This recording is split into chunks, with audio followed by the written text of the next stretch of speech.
आज मैं सीधे मुखातिब हूं हिंदू समाज से। जहां चुनाव सर पर हो वहां तो ऐसे मामले और भी ज्यादा होते हैं।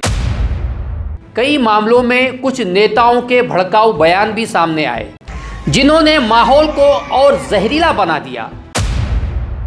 आज जरूरत है त्योहारों को फिर से जोड़ने की। ऐलान न्यूज़ में आपका स्वागत है। मैं हूं सैयद मोइनुद्दीन। आज जिस विषय को लेकर मैं आपके सामने हाजिर हुआ हूं वो सिर्फ गंभीर नहीं बल्कि इस देश के भविष्य से जुड़ा हुआ सवाल है। और आज मैं सीधे मुखातिब हूं हिंदू समाज से। जी हाँ, आपसे, क्योंकि सच्चाई अब आपसे छुपाई जा रही है। एक पत्रकार होने के बावजूद मुझे ये बात कहनी पड़ रही है क्योंकि सत्ता के लालच में भारतीय जनता पार्टी ने गोदी मीडिया, आईटी सेल और कुछ कट्टरपंथी संगठनों के जरिए मुसलमानों के खिलाफ ऐसी नफरत फैलाई है कि अब अगर कोई सच्चा, ईमानदार और सेक्युलर हिंदू पत्रकार भी सच बोलता है तो उसकी आवाज़ दबा दी जाती है, उसकी खबरों को नज़रअंदाज कर दिया जाता है, उसके चैनल को देखना तक छोड़ दिया जाता है। इतना गुमराह कर दिया गया है इस देश के हिंदू समाज को। तो फिर मैं तो एक मुसलमान हूं, मेरी बात आप क्यों सुनेंगे? लेकिन आज भी उम्मीद है। मेरी सिर्फ एक गुजारिश है, इस वीडियो को आखिर तक ज़रूर देख लें।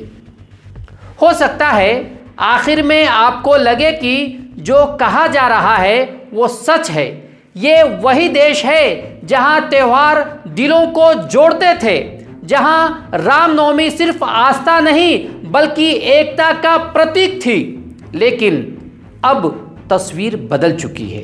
रामनवमी अब कई जगहों पर बन रही है तनाव, टकराव और डर की वजह। पश्चिम बंगाल, मुर्शिदाबाद, हावड़ा, जहां हाल के वर्षों में रामनवमी के जुलूसों के दौरान हिंसा, आगजनी और लूटपाट की घटनाएं सामने आई। आरोप ये भी लगे कि मुस्लिम बहुल इलाकों को निशाना बनाया गया, दुकानों को जलाया गया और माहौल को जानबूझकर भड़काया गया। जहां चुनाव सर पर हो वहां तो ऐसे मामले और भी ज़्यादा होते हैं, जिसका सबूत बंगाल है। बहरहाल सिर्फ बंगाल ही नहीं, मध्य प्रदेश के खरगोन, दिल्ली का जहांगीरपुरी, बिहार, झारखंड और महाराष्ट्र के कई शहर जहां रामनवमी के जुलूसों के दौरान टकराव और हिंसा की खबरें आई। हाथों में तलवारें, तेज आवाज में नारे और खासकर मस्जिदों या मुस्लिम मोहल्लों के सामने रुककर प्रदर्शन। उसके बावजूद आरोप मुसलमानों पर। क्या यह सिर्फ इत्तेफाक है या फिर एक पैटर्न? कई मामलों में कुछ नेताओं के भड़काऊ बयान भी सामने आए जिन्होंने माहौल को और जहरीला बना दिया।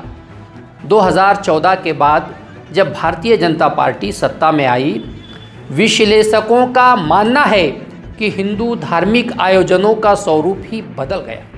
शायद इधर मालवनी में कोई लोग भूल गए कि ये हमारा हिंदू राष्ट्र है, ये किसी के अब्बा का पाकिस्तान नहीं है। और ये भूमि में, महाराष्ट्र के भूमि में जहाँ हिंदुत्ववादी सोच की सरकार है, वहाँ कोई भी किधर भी अगर भगवान लाना चाहता है तो वहाँ पे किसी ने भी भगवान निकालने की कोशिश की तो वहाँ पे शुक्रवार को उनका सिलेंडर ऊपर आने नहीं देंगे। ये भगवानधारियों का मालूम नहीं है। यहाँ पे वापिस किसी ने भी हमारे भगवान की तरफ गंदी नजर से देखेगा तो उनकी आंखें निकाल के गोटियां खेलेगा। जय जय श्री राम। वो बड़े वाले मस्जिद तक आवाज बढ़ाना बनता है। जब मुगलों की छाती पर हमने भगवा लहराया था, देख बाबर कब्र से उठकर हमने मंदिर वही बनाया है। ना तुम्हारे पिल्लों ने रोका है, न आज के पिल्ले हमें हमारे मंदिर बनाने पे रोक सकते हैं। बोलो भारत माता की। यहाँ पर हिंदू जागृत हो रहा है। मैं फिर से एक बात कहता हूँ, हमारे नजदीक ना आना, हमारे नजदीक ना आना, क्योंकि हम तुम्हारे नजदीक नहीं आते भाई।